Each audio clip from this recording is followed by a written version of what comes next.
Ladies and gentlemen of the press, we will have the joint press conference by Prime Minister Abe and President Donald J. Trump of the United States. First, Mr. Abe will speak, which will be followed by President Trump. Floor is yours, Mr. Abe. Ladies and gentlemen, at the outset, may I begin by offering my condolence to the victims who lost their lives, as well as my sympathy to the people injured in the recent shooting incidents in Texas. I'd like to express my heartfelt solidarity to the people of the United States in this time of difficulty. It was only 1 year ago, November last year, that I met the president for the first time in the Trump Tower, New York. Since then, I have had numerous opportunities to converse with the president on the margin of international meetings, as well as countless talks on the phone. Indeed, how many hours of dialogue did we have? I believe that there has never been such close bonds intimately connecting the leaders of both nations as we do now in the history of Japan-US alliance of more than half a century. In particular, he received me with great hospitality last February on my visit to the U.S. at his villa in Florida. It became my unforgettable memory that we were able to discuss a variety of global issues over so many hours, quite frankly, including several rounds of golf. And it is my particular delight that this time I'm able to welcome my dear friend President Trump and Madame Melania Trump to Japan. This first trip of President Trump to Asia is an historic visit in the current regional situation, which is ever more tense. And his first nation to visit on his tour is Japan. This made this historic significance even greater. In this way, two of us were able to show to the rest of the world the unshakable Japan-US alliance. Thank you, Donald. For the last 2 days, I was able to have an in-depth discussion with Donald on a plethora of issues that the international community is faced with. In the discussion, overwhelming importance was occupied by the North Korean issue. We were in complete agreement as to the measures to be taken upon the analysis of the latest situation of North Korea, giving a good amount of time. Japan consistently supports the position of President Trump when he says that all options are on the table. Through the talks over 2 days, I have once again strongly reaffirmed that Japan and US are 100% together. For more than 20-some years, the international community attempted dialogue with North Korea. At the time of Framework Agreement of 1994 and at the Six-Party Agreement of 2006, North Korea committed in abandoning their nuclear program. But each time the promise was broken, which resulted in North Korea buying time for their nuclear and missile development while we were making efforts for dialogue. There is no point in the dialogue for the sake of dialogue with North Korea. Now is the time not for dialogue, but for applying maximum level of pressure on North Korea. We completely agreed that in order to make North Korea change their policy, Japan and US must take leadership in closely collaborating with the international community so that we can enhance the pressure to the maximum level over North Korea through all possible means. I agree with President Trump that we welcome China strengthening her pressure over North Korea, and it is incumbent upon China to play even greater roles to let North Korea relinquish their nuclear and missile development. We reaffirmed once again the importance of further advancing trilateral cooperation among Japan, US, and the Republic of Korea, a country President Trump will visit tomorrow. Before this press conference, President and Mrs. Trump were good enough to meet with the members of the families of abductees. I would like to render my heartfelt gratitude for their listening so intently to what the family members had to tell them. Until the day when all the families of the abductees embrace their loved ones in their own arms, until that day, my mission is not complete.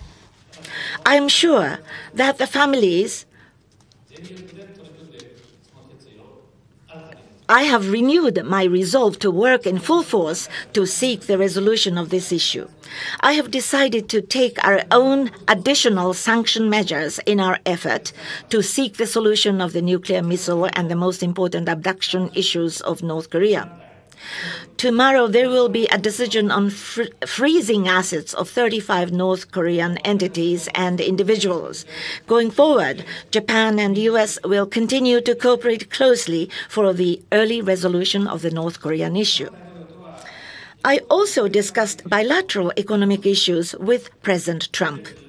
We welcomed that in the second meeting of Japan-U.S. Economic Dialogue held last month between Deputy Prime Minister Aso and Vice President Pence, the importance of strengthening bilateral economic, trade, and investment relations was confirmed.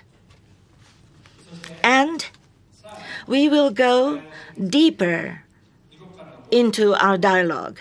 We agreed that we will continue our discussion in order to invigorate more the bilateral trade and investment and enhance our cooperation in the areas of law enforcement, energy, infrastructure, among others. Japan and the U.S. are the two global economic leaders occupying 30% of the global economy, sharing common values such as freedom and fairness.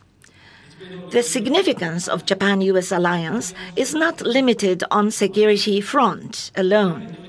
In the economic field, it greatly contributes to the prosperity of the region and the world. I, together with President Trump, shall work not only in the field of bilateral trade, but also lead in the high-standard rulemaking in trade and investment broadly in the Asia-Pacific region. I am determined to see to it so that both Japan and U.S. strongly lead the regional and eventually the global economic growth by our cumulative efforts in creating fair and effective economic order in this region. With the President, I discussed APEC and East Asian Summit meetings that we will be going after this. Indo-Pacific region, covering the vast area of Asia-Pacific through the Indian Ocean to the Middle East and Africa, is the growth center of the world with more than half of the world population. The maintenance and enhancement of the maritime order that is free and open is critically important for the peace and prosperity of this region, and we concurred to strengthen our cooperation toward realizing free and open Indo-Pacific.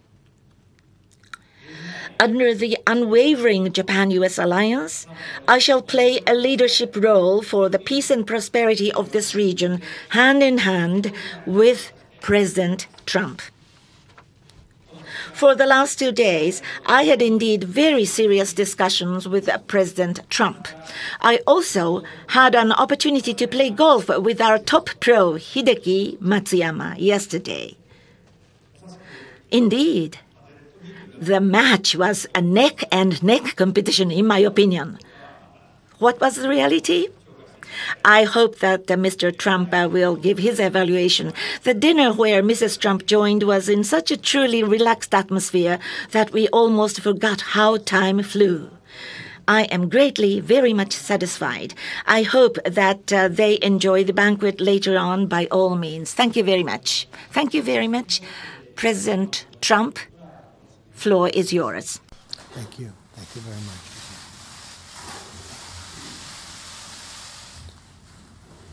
Well, thank you very much, Shinzo. And this has been a truly enjoyable trip and one where we're accomplishing a lot. And I agree with you that our relationship is extraordinary. And I agree with you also that there has never been such a close relationship between the leaders of two countries, these two countries, Japan and the United States. So It's been great to be with you, and we'll be spending a lot of time with you over the years. Melania and I are deeply grateful for the warm welcome we've received in your remarkable country, and that's what it is. It is a remarkable country. This is a land of incredible history, culture, tradition, and spirit. First, let me congratulate you on your great success in the recent elections.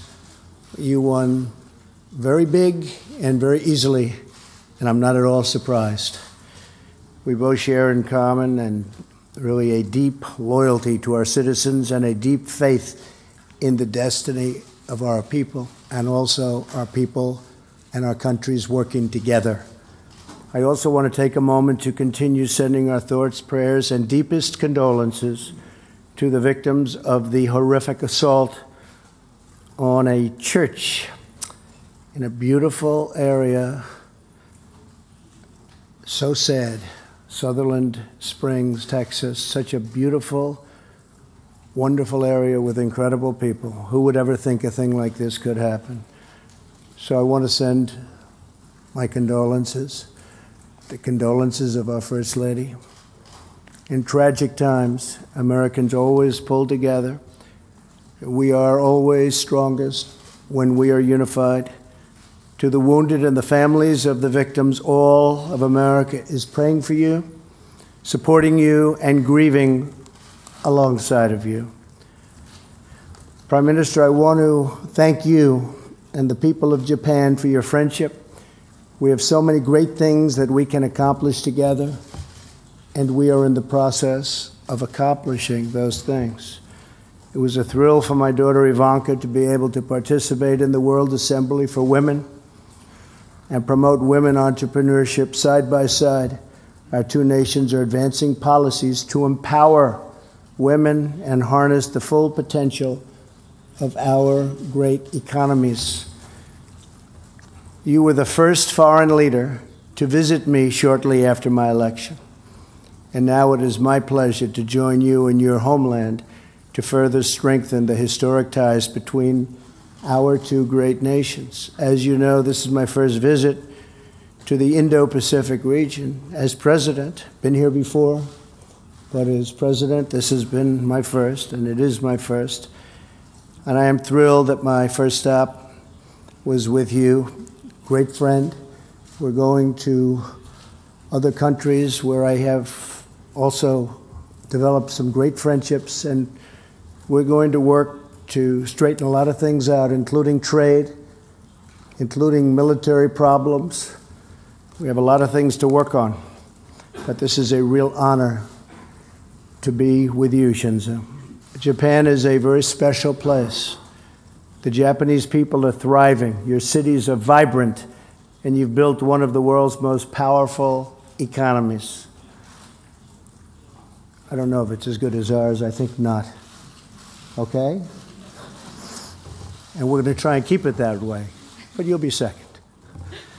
And yet, for all of its modern splendor, the people of Japan maintain a profound respect for their rich culture, heritage, and traditions, honoring the past even as you blaze new trails into the future. Very, very strongly looking into the future is Japan. You demonstrate every day that the respect for history and heritage is the true foundation for progress. Our nations share an enduring bond. America and Japan face many challenges, many opportunities. There are many things we face, but we will be facing them together in friendship and as allies. Most importantly, we're working to counter the dangerous aggressions of the regime in North Korea. The regime continued development of its unlawful weapons programs, including its illegal nuclear tests and outrageous launches of ballistic missiles directly over Japanese territory, are a threat to the civilized world and international peace and stability. We will not stand for that. The era of strategic patience is over. Some people said that my rhetoric is very strong. But look what's happened with very weak rhetoric over the last 25 years. Look where we are right now. Prime Minister Abe has also shared with me the tragic stories of Japanese young people whom North Korea has abducted over the years. Together, we met with the parents of Megumi Yakoda, who was abducted as a young girl in 1977. No child should ever be subjected to such cruelty. No parent should ever have to endure 40 years of heartbreak. We also had a young, wonderful man in our country, Otto Warmbier. We all know the story of Otto.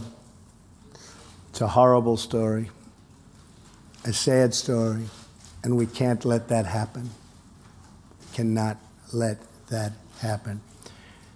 The United States of America stands in solidarity with the people of Japan against the North Korean menace.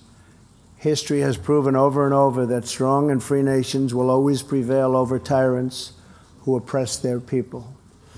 Our powerful and enduring U.S.-Japan alliance includes more than 50,000 members of the United States military stationed right here in Japan. In addition to that, we have 33,000 stationed in South Korea. American and Japanese military personnel train together, work together, and will stand together to defend the security and sovereignty of both of our countries. I want to thank the entire Japanese people for acting as such gracious hosts and strong partners for our men and women in the armed forces.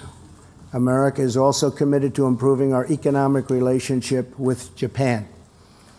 As President of the United States, I'm committed to achieving a fair, free, and reciprocal trading relationship. We seek equal and reliable access for American exports to Japan's markets in order to eliminate our chronic trade imbalances and deficits with Japan. We're working on that, something we've all been working on very hard from the very beginning of our meetings. As we continue to pursue closer economic ties, I believe it will create new and exciting opportunities to achieve greater prosperity in both of our nations and to advance new frontiers in science, medicine, and technology. The United States respects and honors Japan's heritage and admires your deep well of perseverance. I appreciate very much your acknowledging and stating the fact that the United States economy has done so well since our election on November 8th. Close to 2 million jobs, the highest stock market in our history. So many different things are happening for the better, including the cutting of massive amounts of regulation, which is one of the reasons that the market's reacting the way it's reacting. This mutual respect for culture and sovereignty will continue to bring our nations closer and closer together and open up new avenues of cooperation and success. Mr. Prime Minister, thank you again for inviting me today and for opening the arms of your majestic country to our American delegation, all of whom are right now in this room. I look forward to working side by side with you in friendship. We will have success like rarely seen between two countries, Japan and the United States of America, two very, very special places. Thank you for having us. Thank you very much. 大統領ありがとうございました。 Thank you very much, Mr. President. Now we will accept the questions from the press. If you wish to speak, please raise your hand and be recognized by me or by Ms. Sanders. And then please come to the standing microphone, and then please identify yourself by stating your name and affiliation and proceed to your question. First, Japanese press. I will ask for a question from the Japanese press, which will be followed by the U.S. Accompanying press. So we will accept questions from the two journalists respectively. And please identify to whom the question is addressed, either to the Prime Minister or to President Trump. So first is the Japanese press. Any person to speak up? Yes, please. Hara from NHK. This is a question to Mr. Abe. Prime Minister and President Trump have agreed on maximizing the pressure toward the relinquishing of nuclear development by North Korea. Mr. Trump is going to Korea and China, and then there is going to be an APEC leaders meeting. So, Mr. Abe, what is your idea about the significance of this bilateral summit meeting? On the other hand, North Korea is still fixing its attitude, not responding to the relinquishing of nuclear development. What is necessary in order to avoid any accidental military confrontation? While Japan-U.S. alliance being the foundation of the regional peace and prosperity, precisely when Japan-U.S. partner strongly, the peace of this region becomes unshakable. From that perspective, I consider that this time we were able to reaffirm strong bonds and ties between Japan and the United States on this opportunity of the visit of President Trump. This was quite significant for the regional peace. On the North Korean situation, between President Trump and myself, we confirmed that we are together 100%. We will enhance the pressure that the entire international community exercises over North Korea to the maximum extent by both Japan and the United States collaborating and working toward China and Russia. No one likes conflicts. I don't like it, Mr. Trump neither. But North Korea continues its provocation against the international community. So we need to collaborate in the international community so that they change their policy. We must exercise our pressure, and from the North Korea, we will change our policy. So please come to talk to us. I think this is what is most important that we expect. And we have a complete agreement with President Trump. And together with many countries, I'm sure that we share in the same thinking. Also, the free and open maritime order based upon the rule of law is the foundation of the stability and prosperity of the international community. This time round, as the first leg of his tour in Asia, President and I were able to reaffirm that both countries will make efforts looking toward the Indo-Pacific, which is free and open, very significant. There will be APEC leaders meeting and EAS summit meeting. In these meetings, I'd like to take leadership in driving this kind of discussion. So, free and open Indo-Pacific strategy. If any country would agree with this strategy, with whatever country, we can collaborate for the implementation of this strategy. So we will continue to have partnership between Japan and the United States so that we can contribute jointly to the peace and stability of the region. Sanda-san. United States first question will go to Steve Holland from Reuters.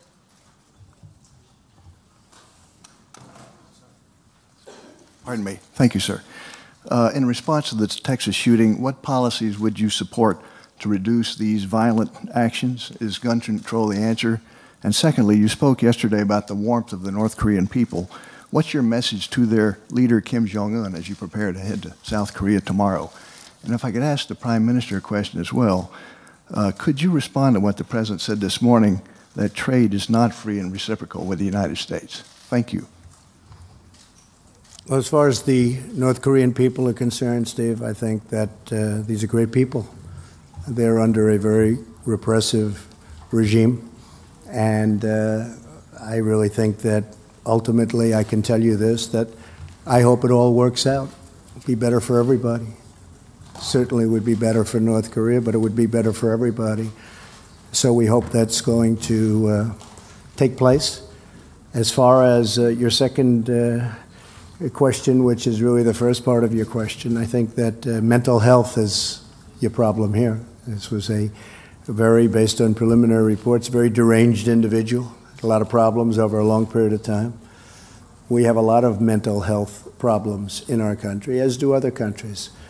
But this isn't a guns situation. I mean, we could go into it, but it's a little bit soon to go into it. But fortunately, somebody else had a gun that was shooting in the opposite direction. Otherwise, it would have been as bad as it was. It would have been much worse. But this is a mental health problem at the highest level. It's a very, very sad event. These are great people and a very, very sad event. But that's the way I view it. Thank you.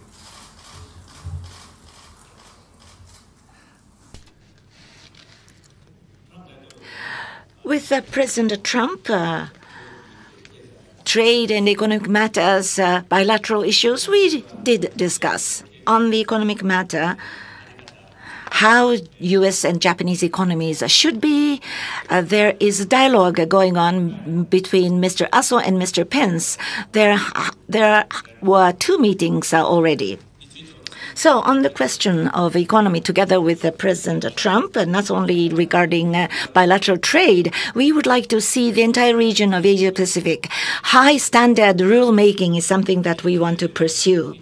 So with both countries in this region, we will make efforts to create an economic order which is fair and effective, so that regarding the both economies mutually, we would like to see the mutual development of both economies. So in the United States, already since the start of Trump administration, partly thanks to the Japanese investment, 17,000 jobs have been created in the United States. So all countries of the world, vis-à-vis the United States, they make investment, but Japanese investment ranks in terms of job creation. So the economic relations between the 2 countries may develop further, thereby creating jobs, thereby growing the economy. So in creating both countries' economies, ASO-Pence economic dialogue framework would be quite relevant, and we'd like to see good outcome from that dialogue. We will go back to the Japanese press for questions. Yes, please. Takita from Sankei newspaper company. I have a question to President Trump. You met with the family members of abductees, and you met with Hitomi Soga, actual abductee. How can you comment on your meeting with them? To North Korea, is there a possibility of a U.S. Military action? Suppose that the U.S. decides to go on it. The abductees rescue, how do you think about it once the military action is to be imminent? Well, I think it's very sad. I look at what's happened, and it's a very, very sad thing. Who's ever heard of anything like this? Abducted by a hostile country for purposes of language, for purposes of, could be any number of other reasons. We'll see what happens in terms of the ultimate conclusion. But I did put it in my speech at the United Nations, and many people in Japan were really thrilled that I did, because a lot of people thought that the folks we're talking about were forgotten about. Like I say, the forgotten people, well, they were maybe the forgotten people. But I can tell you, your great Prime Minister did not forget. He didn't forget at all. So we'll work together and see if we can do something. Now the spotlight is on, and perhaps we can have some very good luck, and perhaps the regime itself would send them back. I think it would be a tremendous signal if Kim Jong-un would send them back. If he would send them back, that would be the start of something I think would be just something very special if they would do that. But I spoke with people who were devastated, and they've been devastated for many years. They think they're alive, but they don't know. Probably makes it even tougher that way. But we'll see what happens. Thank you. Thank you. The second question from the United States, Mark Landler, New York Times.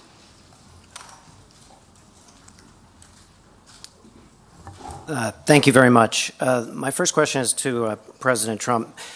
Mr. President, you've spent the last 2 days reaffirming the U.S.-Japan alliance, and you've begun sketching out this vision of a free and open Indo-Pacific. But in 2 days, you're going to travel to China, a country that is neither free nor open.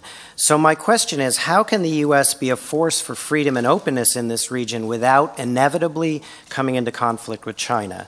And then to the Prime Minister, Mr. Prime Minister, the President has spoken on many occasions in the past about hoping to see the Japanese take a strong role in their own defense. He'd like to sell Japan military equipment. And there have been press reports that the President was disappointed that the Japanese didn't shoot the North Korean missile out of the sky, the one that was shot over Hokkaido. I'm wondering, did this subject come up, and what message did you have for the President about the role you'd like to see Japan take in its defense? Thank you, Mark. I will say, if I could just take a piece of the Prime Minister's answer, he will shoot them out of the sky when he completes the purchase of lots of additional military equipment from the United States. He will easily shoot them out of the sky, just like we shot something out of the sky the other day in Saudi Arabia, as you saw. And that was a very rapidly moving missile shot out of the sky. That was a needle in the sky, and it was hit immediately and exploded without damage. So one of the things I think that's very important is that the Prime Minister of Japan is going to be purchasing massive amounts of military equipment, as he should. And we make the best military equipment by far. He'll be purchasing it from the United States, whether it's the F-35 fighter, which is the greatest in the world, total stealth, or whether it's missiles of many different kinds. It's a lot of jobs for us and a lot of safety for Japan and other countries that are likewise purchasing a lot of military equipment from us that, frankly, a year ago and 2 years ago were not. As far as China is concerned, my relationship, as you know, with President Xi is also excellent. I like him a lot. I consider him a friend. He considers me a friend. With that being said, he represents China. I represent the United States. His views are different on things, but they're pretty similar on trade. The problem we have with China is that for decades, they've been, it's been a very unfair, let me be very kind to previous administrations. It's been a very unfair trade situation. Our trade deficit is massive. It's hundreds of billions of dollars a year. Anywhere from $350 billion to $504 billion, and that doesn't include intellectual property. And we've already started discussions with China because it has to come down. It has to come down. And that has to do with really free trade, fair trade, or reciprocal trade. And frankly, I like reciprocal the best of the group, because when you explain to somebody that you're going to charge tariffs in order to equalize, or you're going to do other things, some people that don't get it, they don't like to hear that. But when you say it's going to be reciprocal, that we're going to charge the same as they're charging us, the people that don't want a 5% or a 10% tariff say, oh, reciprocal's fair, and that could be 100%. So it's much more, Mark, understandable when you talk about reciprocal. And reciprocal trade is very important to me. We have many countries, not just China, or Japan, or so many others that we see. I mean, we have one country that charges us 100% tax if we sell things into that country. And yet, when they sell the same product into our country, we charge them nothing. Now, I've been against that for a long time, and you will be seeing we do things about it. Now, it also takes a period of time to do that, because as you know, you have statutory limitations in time. You have to put out notices. You have to wait 90 days before you can put out the next, and then you have to wait another 120 days, and then a 30-day. Now, much of this has already been caught up. Some of it was unnecessary statutorily. But you will be seeing things of countries that have been treating the United States and the United States worker and companies, because I view the companies not as a company, I view it as an extension of the worker, but that have been treating our companies, our country, and our workers very unfairly. You will be seeing that the United States will take very, very strong action. It's already started, but most of the legal foundation has now been done. And you're going to see a very big difference, and it's going to happen very soon because the United States, by many countries, has been treated very, very unfairly when it comes to trade. Thank you very much.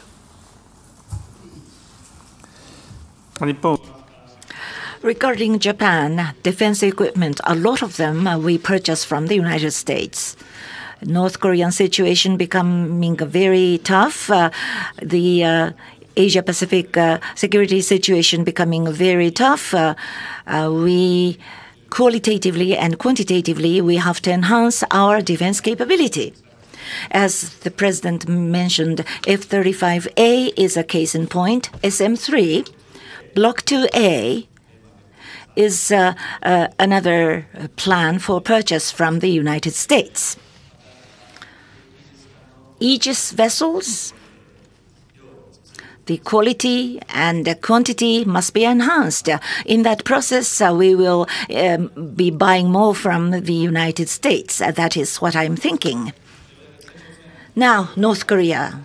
North Korea launched missiles immediately after that. We traced them. We were able to grasp and trace where they were going.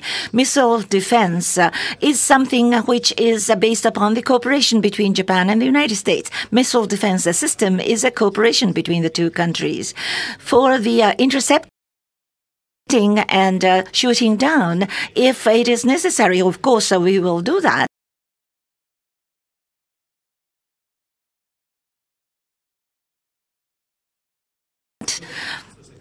If it is necessary, but in doing so, U.S. and Japan will closely coordinate our actions. Thank you.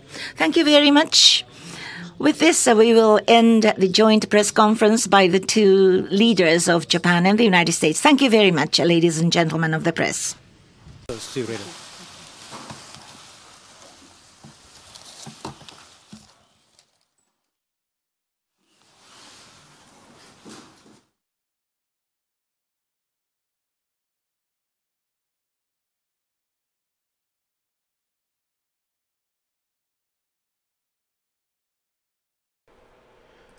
All right, folks, thank you very much for joining us and choosing us as your stream of choice. We apologize for that hiccup at the end. I don't know what that was all about, but as you guys can see, we saved it. We always try to give you guys the best experience you guys can possibly get. You know, the best chat, audio, video, all that stuff. But sometimes, you know, there's a little hiccup here and there. So if you are new to the community and you like our coverage, subscribe to the channel, click the notification bell. And we have a very special announcement coming tomorrow regarding a new show on the channel. Okay, there's a new show that is coming on the channel tomorrow. No, I'm sorry. It's going to come on November the 8th as the very first year anniversary of President Trump getting elected as President of the United States. So we're having a new show debut on November the 8th, but we're going to give you guys a snippet tomorrow, and you guys let us know what you guys think. But if you are new to the community, subscribe to the channel, click the notification bell. Also, make sure to check out our website, goldenstatetimes.com. Again, that's goldenstatetimes.com, and sign up to our newsletter so you can guys get information, live streams, future live streams, articles that we write, all that stuff. The link is in the description below to sign up to our newsletter, so make sure you guys do that. And give this live stream a thumbs up, and thank you very much for joining us. Thank you very much to Sayuri Blue 90 for coming out and keeping the chat clean and enjoyable. And thank you very much, folks, for sharing the stream. You guys are amazing. All of the shares that you guys do on social media, Facebook, Twitter, wherever, it helps us out immensely. So thank you so much for that. So yeah, folks, good night, good evening, good morning, wherever you are in the world. And I hope to see you guys here next time. My name is Jen. I'm from Golden State Times, and I'll see you soon. Peace.